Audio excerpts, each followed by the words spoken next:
Hey guys, my name is Sarah Wickliffe, and I'm a motion designer for broadcast, and I specialize in comedy television.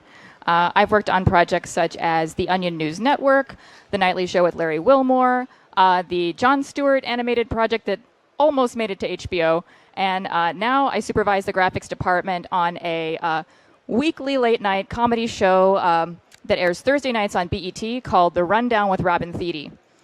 In this presentation, I'm going to be talking to you guys about some techniques that I've used with cinema for projects that I've done on these comedy shows where the deadlines are super tight. We're all responding to the news, right?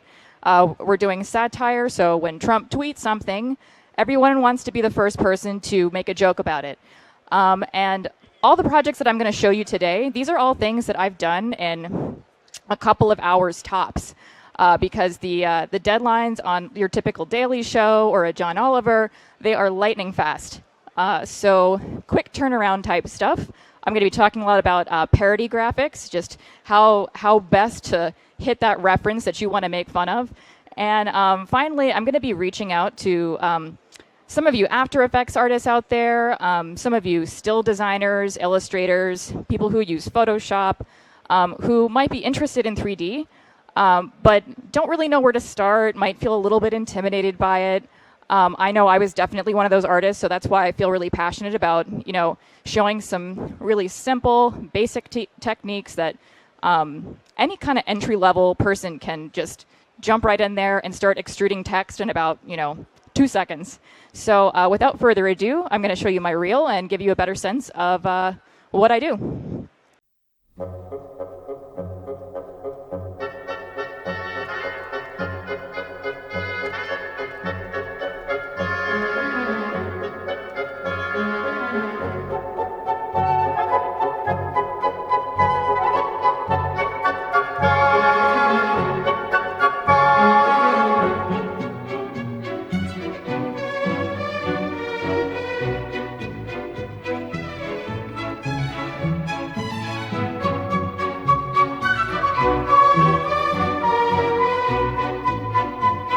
This is a toilet.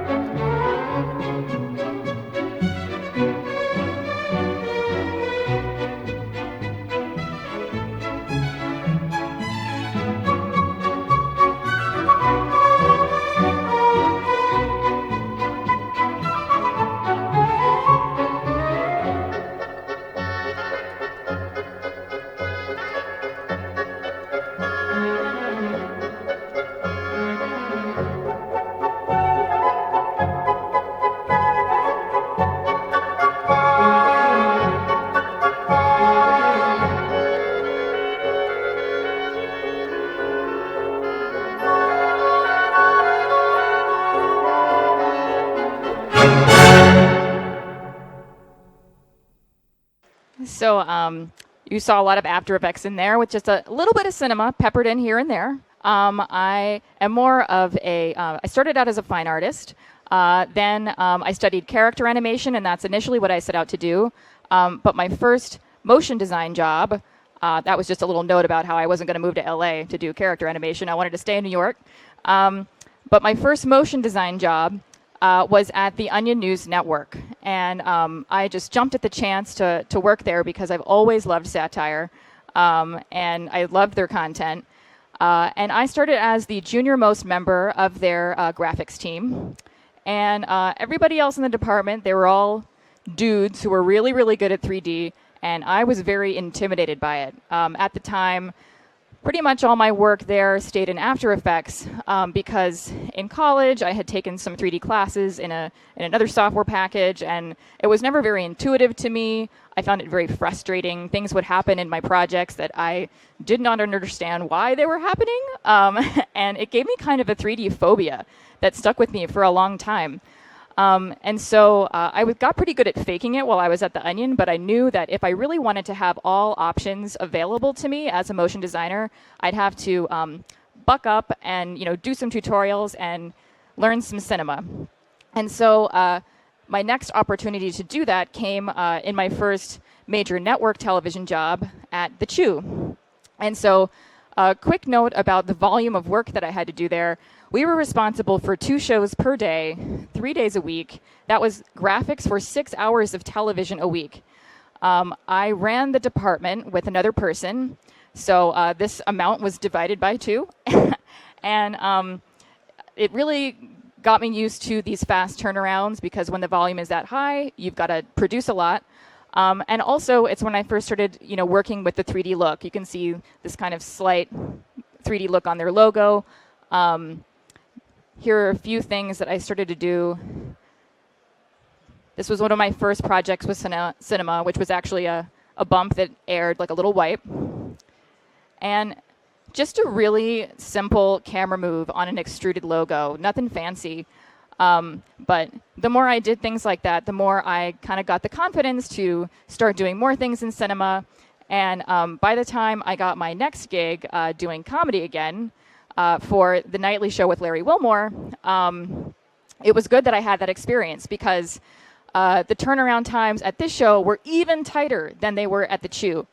And the timeline was such that we would get the script at about 12:30 in the afternoon. The writers would come in the morning. They'd all have their take on the previous night's events, compile it all together. We'd get our marching orders at 12:30. And then the studio wanted to see all the elements for rehearsal by 3:30 in the afternoon. So what that meant was 3 hours to do all the things, which was pretty terrifying. And oftentimes what those things were animated segment opens that if they were making fun of a cable news segment or convention, would have to have some kind of 3D look to them to look authentic. So I had to figure out how to kind of fake or create a 3D look in less than 3 hours time, because if we were going to get these projects to the edit department so they could sound design them, it actually had to be more like 2 hours. So the first thing I'm going to show you today is an animated segment open I did for the nightly show that aired. I did it in 2 hours, and the setup here was that Larry wanted to do a series of stories that had no real narrative thread to them. They were all things that happened in our country, and he wanted to call it Murica. And it called for a very bombastic, patriotic show open. Segment open. So here's what I made. I put everything in context because I think that's pretty important with these comedy graphics. Okay, some nights we just have several stories that really tell us who we are as a people. So tonight we're putting a few of those together in a segment we're calling Miracle.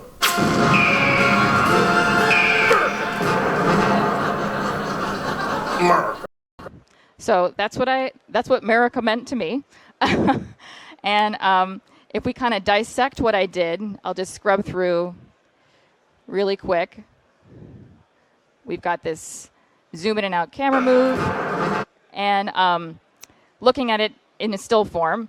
The background, the flag, the fire, the explosion, the eagle, those are all things that I found on Getty. I actually found an eagle that was up against some grass, and so I was able to key out the green. So these kinds of shows, like your John Oliver or a Daily Show, we lean very heavily on stock footage. That's how we manage to crank a lot of this stuff at the rate that we do. But the main element that I'm going to show you how I made and composited is this 3D text right here. And I say that it's kind of composed of 3 parts. We've got our main blue layer here, the main element. We've got this like red bevel, and then this kind of cyan highlight that just gives it like a little something extra in the background. And so I'm going to make that for you right now and throw it in an After Effects template to show you how I got this to the edit department in 2 hours time and on air that night. So I'm going to open up my project file. And the first thing I'm going to do is go into my MoGraph menu and make a MoText layer. And this is just the fastest way to get extruded text in your scene. I'm going to choose a nice chunky slab serif because that just felt very, patriotic, Captain America to me. and put my copy in.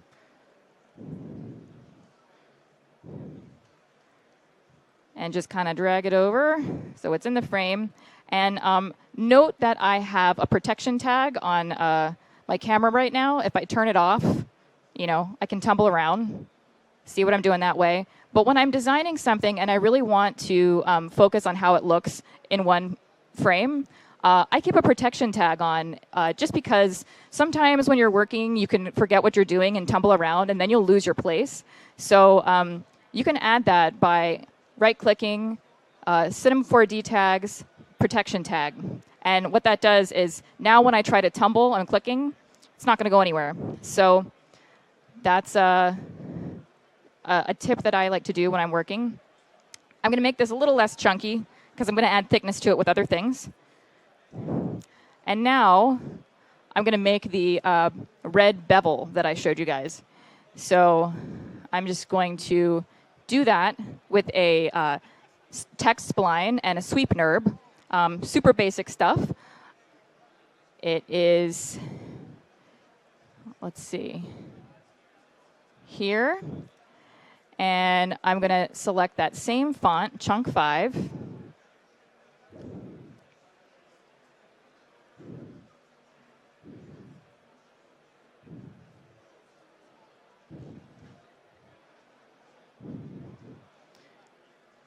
And then I'm just going to line this up.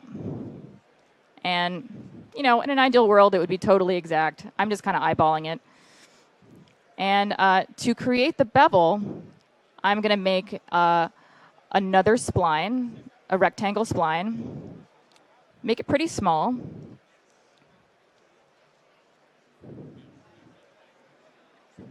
And then I'm going to throw these two guys in a sweep NURB object. And what that does is it takes the top layer and kind of traces it around the one that's on the bottom. Your layer order does matter, so always make sure that if you're kind of tracing a text spline, it's on the bottom and your rectangle's on the top.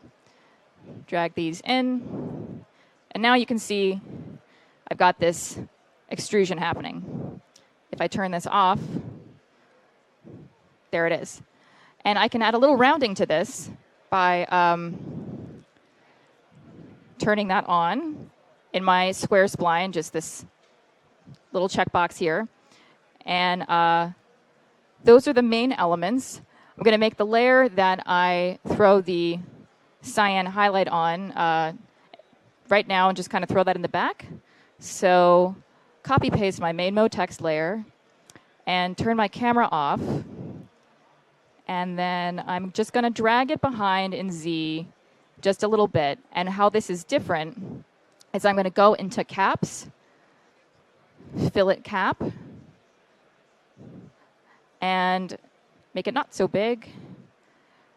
But now you're going to see the outside edges ever so slightly of that rear layer poking out from behind. And so now I've made my text. I'm ready to texture and light it. And I know that I'll probably take a lot of flack from this from more advanced people, but I'm working on such tight deadlines that I'm a big fan of using Cinema's preloaded textures. So there's a wealth of things that just come with the program. You don't even have to mess around with making your own texture if you don't want to or feel like it. Tons of stuff that you can explore there. So I'm going to go into create,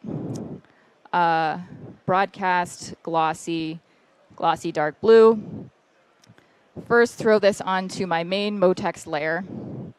And when I first preview it,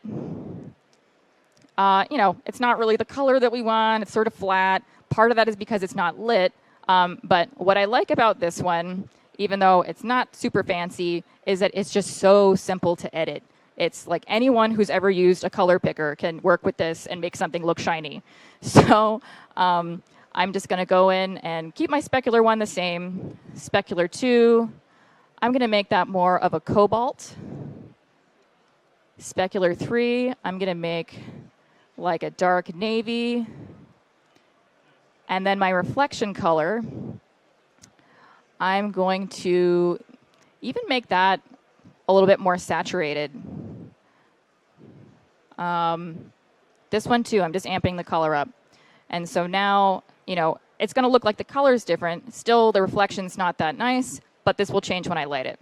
So I'm going to copy paste this and do the same exact thing for my red bevel. So that's a mid-tone red. This one is kind of a burgundy. And I'm going to put my reflection in the red family as well. Leave this because, I don't know, it looks cool. And throw that on my sweep where the bevel lives.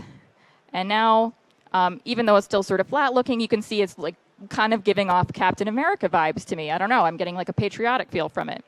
And so finally, I'm going to make the texture that becomes our little cyan highlight that I had in the back. And I'm going to do that with a different preloaded texture just to do it, because variety is the spice of life. So I'm going to go now into Drat. Prime. Metal colored. And throw this on the rear layer. And this is another one that is stupid simple. You go into, there's just one reflectance thing checked, and that's it. And you do your color picker, and here is that cyan, blue-green light color I'm looking for.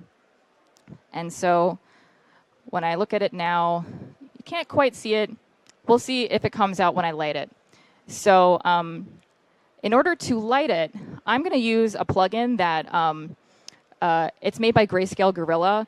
And I'm a big fan of using it for these tight turnaround kind of projects because it's just very simple and intuitive to use, and you get really beautiful results without having to think too much or spend a lot of time tweaking. So it's called Light Kit Pro, Grayscale Gorilla. Go check it out. Thank you, Nick Campbell. And go to there by going to Presets, GSG Light Kit Pro. And the first thing I'm going to throw in my scene is this overhead softbox. And I'm going to crank my brightness just a little bit. And now, when I hit render, we've got this drama happening. We've got our highlights kind of starting to come through, but we've lost our color because it's not being lit from the front. So to light it from the front, I'm going to create a regular softbox. And just to show you what this looks like, I'm going to unclick my camera really quick to give you a better idea of what's happening in the scene. Here's our softbox that's overhead. Here's our little small one that I just put in from the side. And if I look back in my camera, I'm going to want to go into my softbox, and I'm moving it over this way.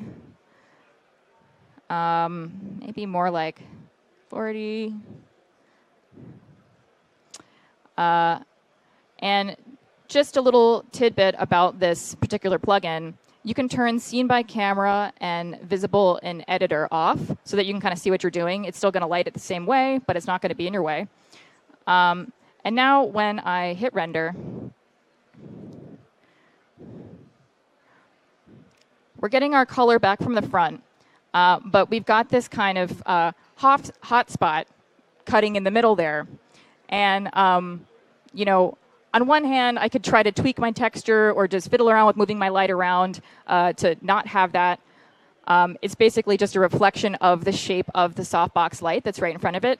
Or I could lean into what's happening and just make the shape of my light go all the way across the text layer and kind of make it look like it's an intentional reflection. So that's going to kind of complete that look for me. And I'm going to do that by bringing this just a little bit closer and going into my size options in my softbox and making this much wider, just to give you a visual on what that looks like. Now it's much, much, much longer. So the final result looks more like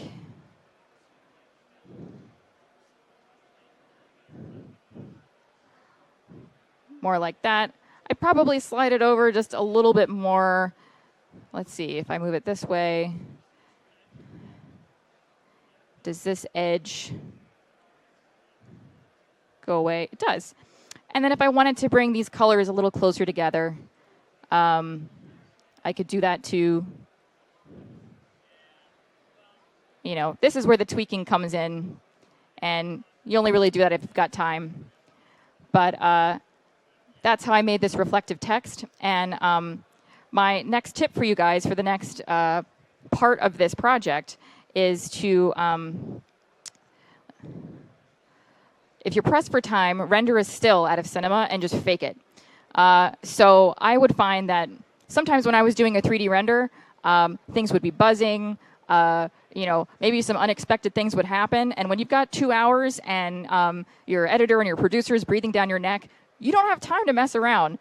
And so when you render a still and throw it into an After Effects template, you kind of just eliminate one variable, and like that's what you want when you're really under the gun. So what I did is rendered out a still, and this is my animated open template that I used for so many of my projects at the Nightly Show. And really what that consists of is a camera move. I've got my, my zoom in keys here, and then it just zooms out. And then a text null that lands just after the camera lands. And what that allowed me to do is, if I unshy, all of my stock footage is just comped under there. It's a 3D layer so that the camera move is going to be affecting that. It will create this illusion of a 3D fly-through. And when I threw my PNG that I just got out of Cinema in there and parented it to my text null, it makes it look as if this is flying in from beyond the camera. And all that really matters is that it looks chunky and bombastic and, you know, shiny. I don't know, like something that's with Harley Davidson, or I don't know what else. But anyway, that is how I put that together. And before I move on and show you my next project, I wanted to share with you a couple tips about working with comedy in general. Actually, there was one more thing pertinent to this project. While we're on the subject of title animations with copy, this is actually very, very useful. If you are doing something where it's really important that your audience read your copy, always make sure that you can read the copy to yourself in your head twice. So in this case, I'd say Murica, Murica, and then I can know that this can fly off the screen, and the audience who isn't expecting this animation to come up because they've never seen the show, they'll have a chance to register, oh, eagle, flag, fire, okay, Murica, right, got it. They just need that extra time to read what you're trying to convey. And so always make sure you read your copy to yourself in your head twice, and the audience will read the joke. So up next, that was my little tip. Some tips on working with comedy in general. So often what I'm asked to do on these comedy projects is refer to a pre-existing visual trope in order to make fun of it. And this basically just means ripping it off. So it's about making that reference as close as possible, but changing it enough so that your network's lawyers don't get pissed off at you and you don't get sued. And you know, when I first started, I'd be thinking like, okay, I just got this request for an animation. This is big for me. I want to make this good.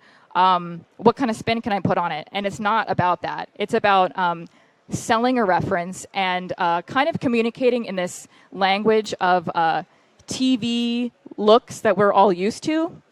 And so here are some examples I have on that. Your typical morning show is going to have a lot of orange and yellow and white because we're waking up. It's the sun, right?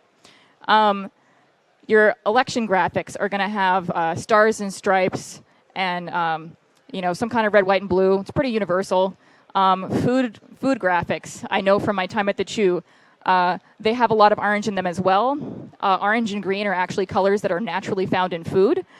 People find them appetizing. And then, you know, even these two shows that are pretty popular, they both use knives in their branding because it's obvious. It's on the nose. People will get it.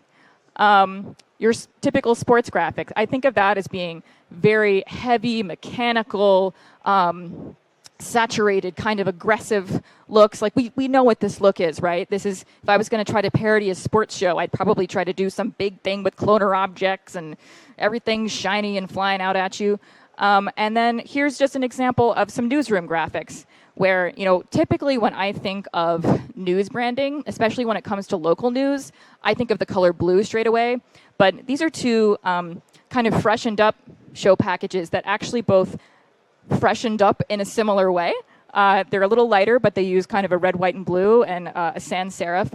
So if I was going to parody, a CNN newsroom, this would be what I'd look like, and I'd probably use the same color scheme.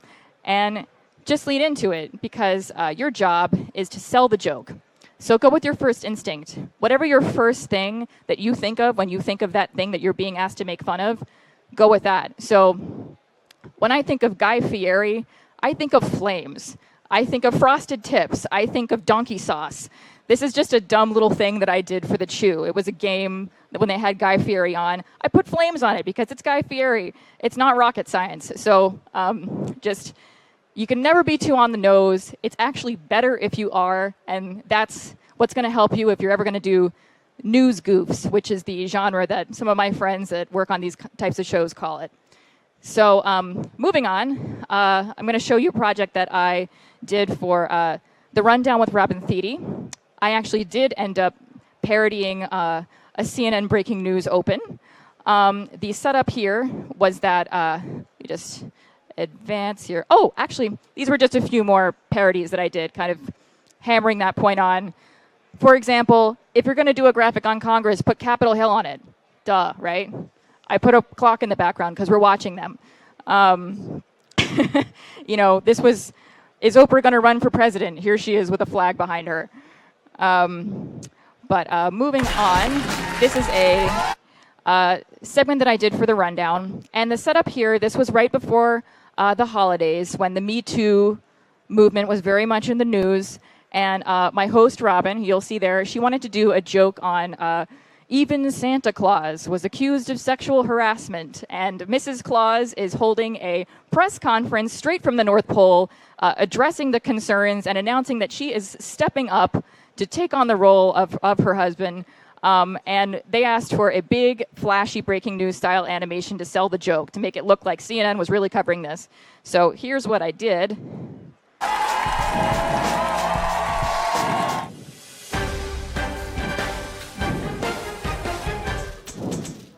Good morning. As you all know, my husband, Santa Claus, is trifling. He's trifling. And stepped down from his position because of numerous misconduct allegations. So just kind of scrubbing through, here's what I did.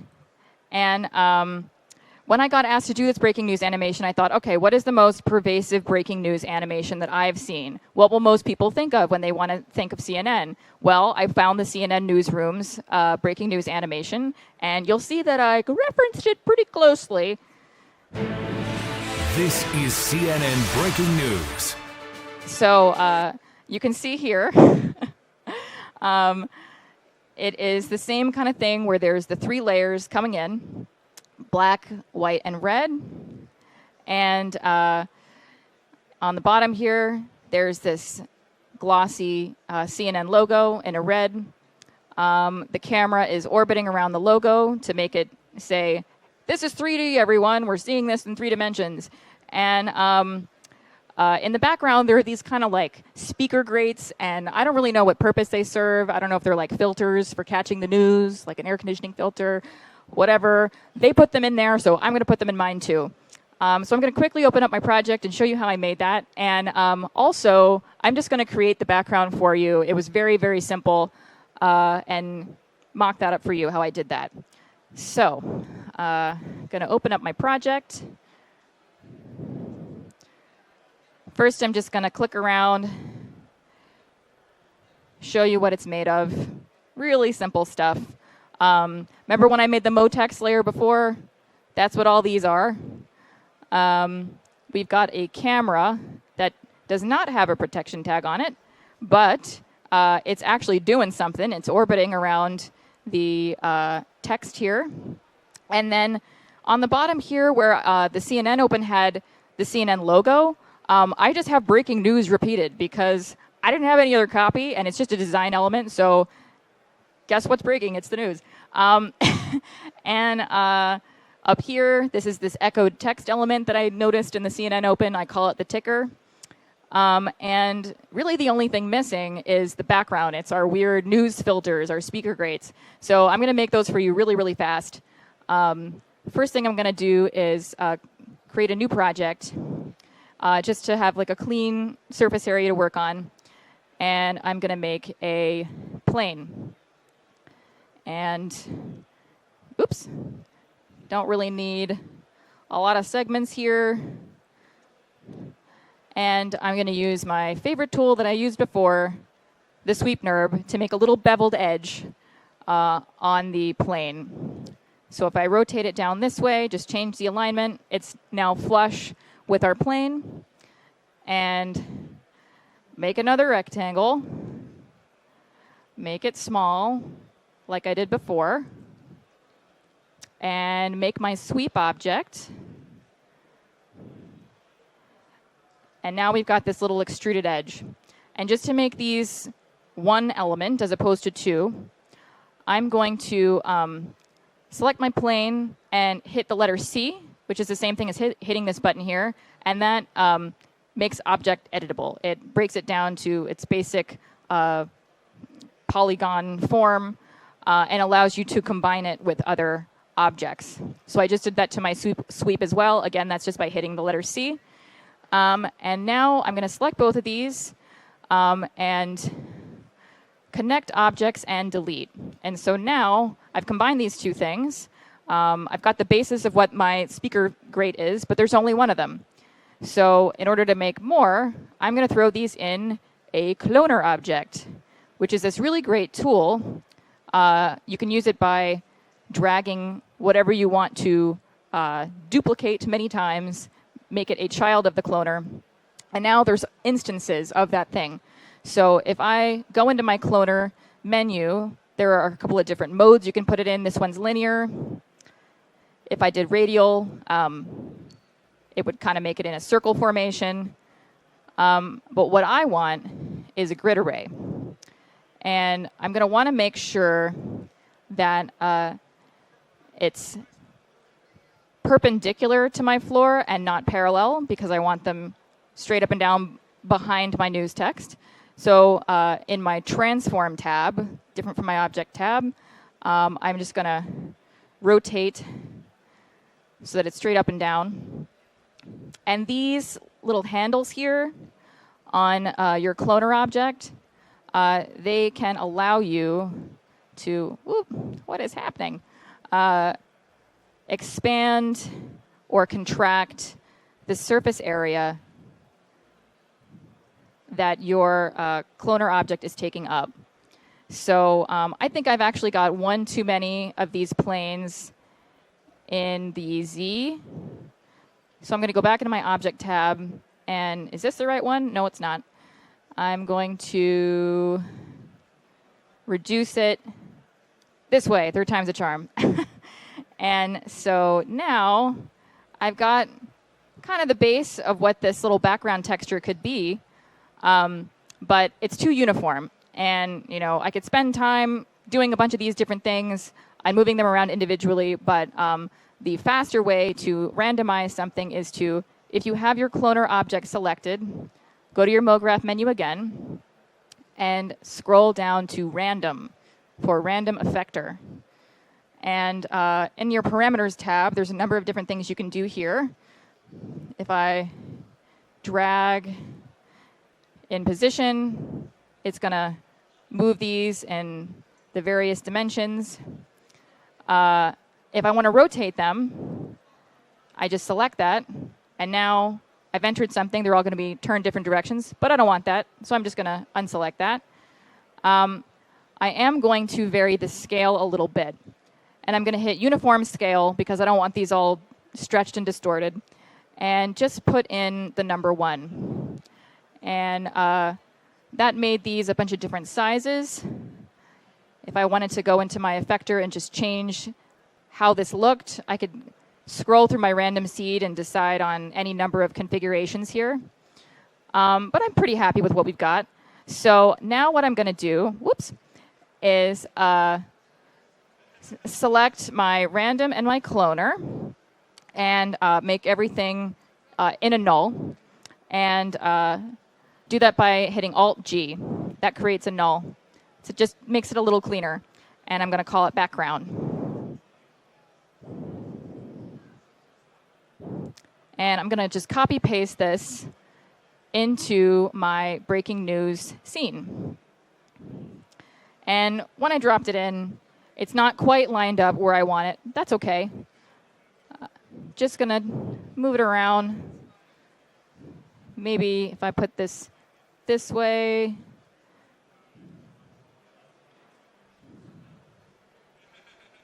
There we go. Okay, so it's just a matter of adjusting your position in the scene.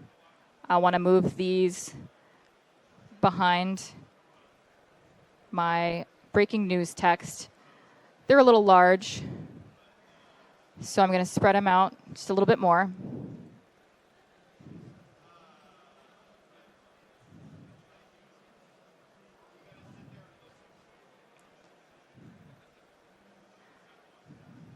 You get the idea. And now finally, I was looking at the CNN thing, and these speaker grates have all these little holes in them. And I thought, like, okay, well, how would I do that with a texture? Do I have to think about that? Let's see. Do they have a preloaded texture for me so I don't have to think about it? And they do. It's called Metal Speaker 1. It comes in your content browser if you load all your textures. So I'm just going to throw this on my sweep object, and boom, we've got this kind of metal speaker look in there. If I want to even these out a little bit, it's just a matter of playing around with my random seed in my random effector. It's just getting a configuration, whatever looks good to you visually. I'm not going to mess with it too much right now. But as you can see, that's how I got my background in there.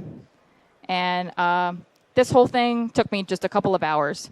So that's how you can rip off CNN in a few hours and have it look close enough to get a laugh. So moving on, I'm going to talk to you guys a little bit about how I branded the show that I work on now, The Rundown with Robin Thede. When I started this job in August, it was a brand new show. All we knew was that it was going to be similar to the Samantha Bee format in that Robin would be standing in front of a big screen. It would be her take on politics and pop culture for the week. And we had that logo that you see right there with DIN font and a gradient on it, but no other direction really about what they wanted the graphics to look like. And normally on these shows, these cable satirical shows, they will send the graphics package out to a post house. And, the in-house graphics people, like me, what I was in this capacity, or so far in my career, I'm the person that puts Mitch McConnell's head on a turtle. I'm not the person who brands the show. But, but for this particular show, they wanted it done in-house, and they wanted it done quick. And so I knew that I had to come up with something really simple. So without further ado, let me show you what I came up with.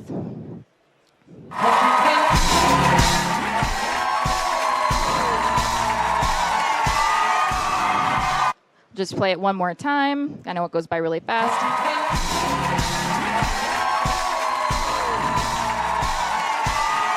And so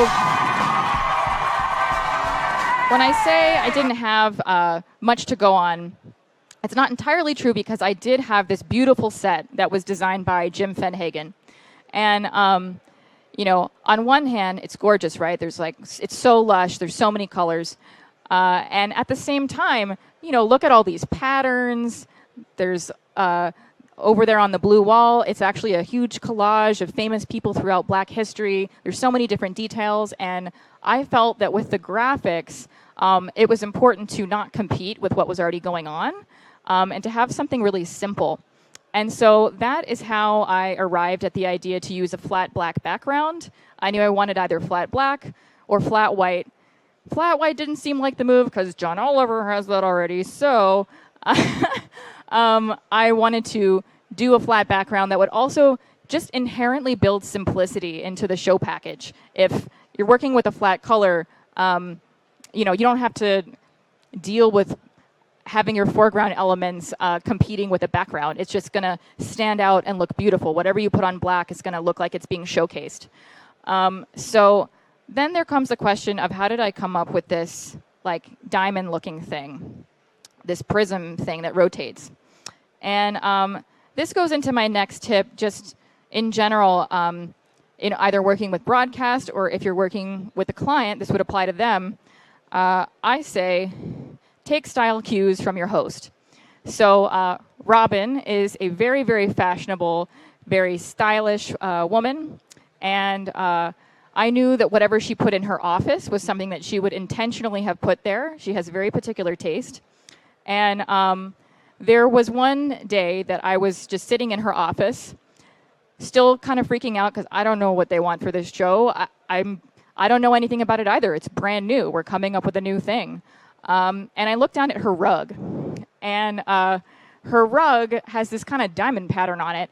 And just on a whim, I said, hey, Robin, what do you think of using a diamond as a design element? And she said, oh, it's so funny that you mentioned that because in the pilot episode, and this was from our pilot, this was actually taped on Sam B's set.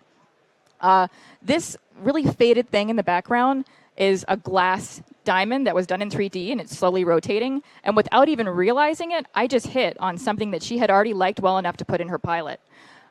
So, she said go with it, but maybe make it a subtle reference to it. Don't make it some kind of bling bling, shiny diamond look. We don't want something that's that obvious. So I thought, okay, I'll lean into the geometric art that we saw on the rug here. And then I also knew that I personally just really wanted to do something in 3D. And I thought it would be really cool to play on, okay, we've got this thing that looks like it's 2D coming on screen, but then it rotates. It's actually a 3D object, even though it's really simple and has that 2D look. So I'm just going to show you a couple of little branding exercises I did. That was just playing around with the colors. These are some drawings that I did. I knew that I wanted the logo to come out of this kind of prism shape. And so when I was modeling this in cinema, I wanted to make sure I made a shape where that italicized text that was on multiple levels would fit.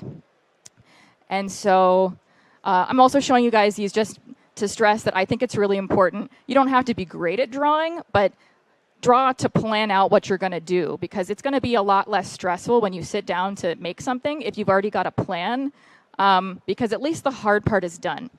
So really quick, I'm going to show you the gist of how I made this open. I'm going to open up my project file. And just to start, I've got my camera with the protection tag on it. Just turn it off to show you. The fundamental shape that I'm working with is a polycube, not rocket science, right? I do that by going to this cube icon and hitting cube. And so what I did to get it to be this shape is I extruded a couple times and left this exterior here. So it's kind of like this cube hollow shape. And so I already kind of knew the move that I wanted to do because I drew it out. And so I'm going to make that for you right now. I've got this already in a position on the camera that I'm happy with. And I'm going to hit my cube. First, I'm going to put it in a null, because I like to animate on the null and not the object itself. And then just set some keyframes. That's our basic. We're going to see it hit that point at some point when it comes on screen. And then I knew that I wanted this to turn. That was that like, oh, psych, it's 3D, not 2D moment. And so I'm going to turn it 90 degrees. And this shape isn't wide enough to fit that logo, But if I go into point mode and I drag these out, then it becomes sort of like a prism type shape, where if I key my rotation,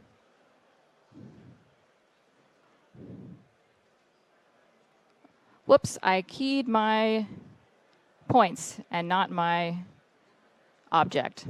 Silly me. Let's try that again. There we go. And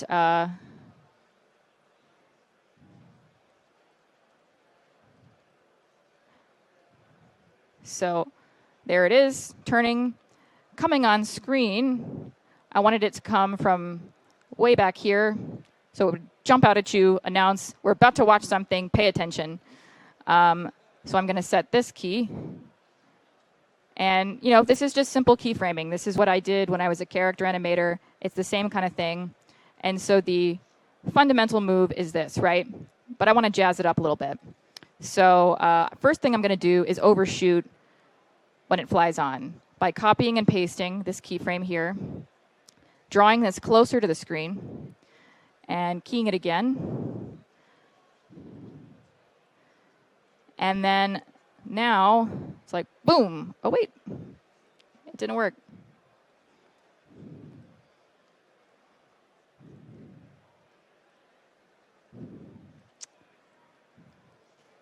Cooperate, please.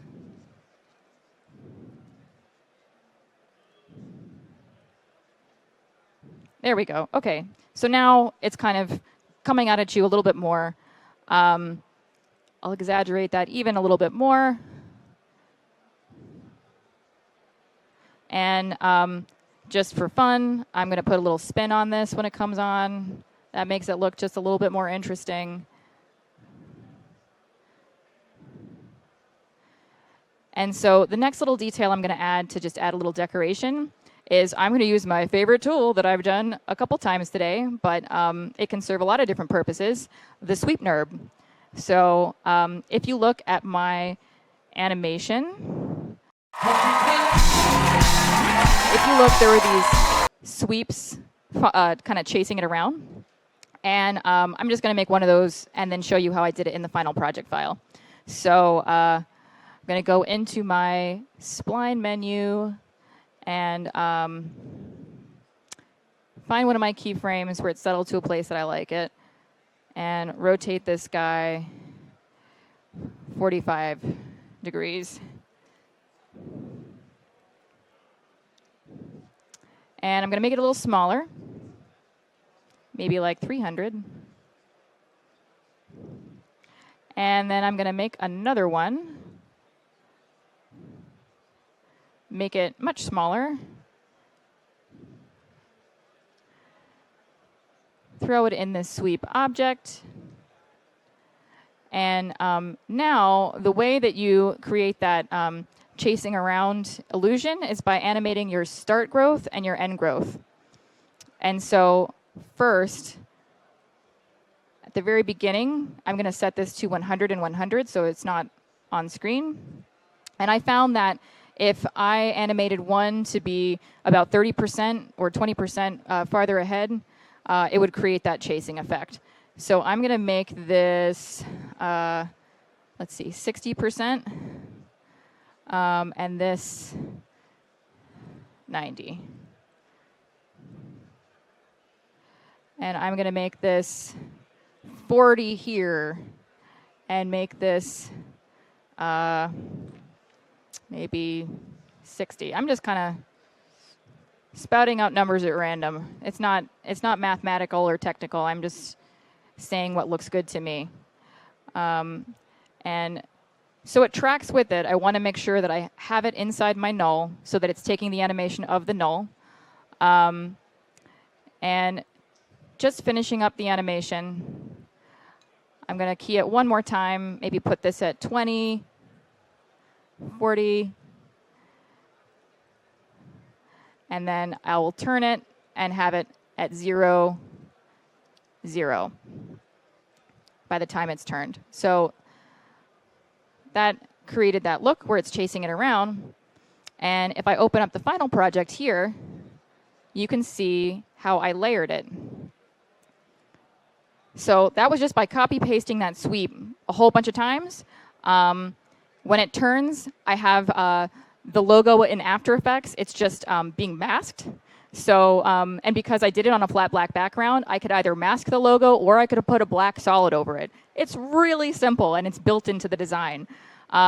So that's my advice for you, is if you're working with something where you have not a lot of time to do it, don't just work simply to do that and not overcomplicate things, but also build it into your design. So anyway, that's how I made the open animation for this show that airs Thursday nights. There's going to be a show this week. I actually have to fly home tomorrow so I can go prep episode 123. And yeah, that would be all I have to show you guys today. This opening credit animation took me only 4 hours after I came up with the idea. All these other projects were things that I did in a couple hours. And I hope this was an entertaining insight into what it's like working on these comedy shows and how you can use cinema, even if you're just at a very beginning level, to just add a 3D element to your toolkit. There's no sense in being limited because this is very accessible. This is such a supportive and wonderful community. Want to say thanks to Maxon for having me out here and giving me the chance to kind of show off what I do. It's been a real honor, and thanks for your time and attention.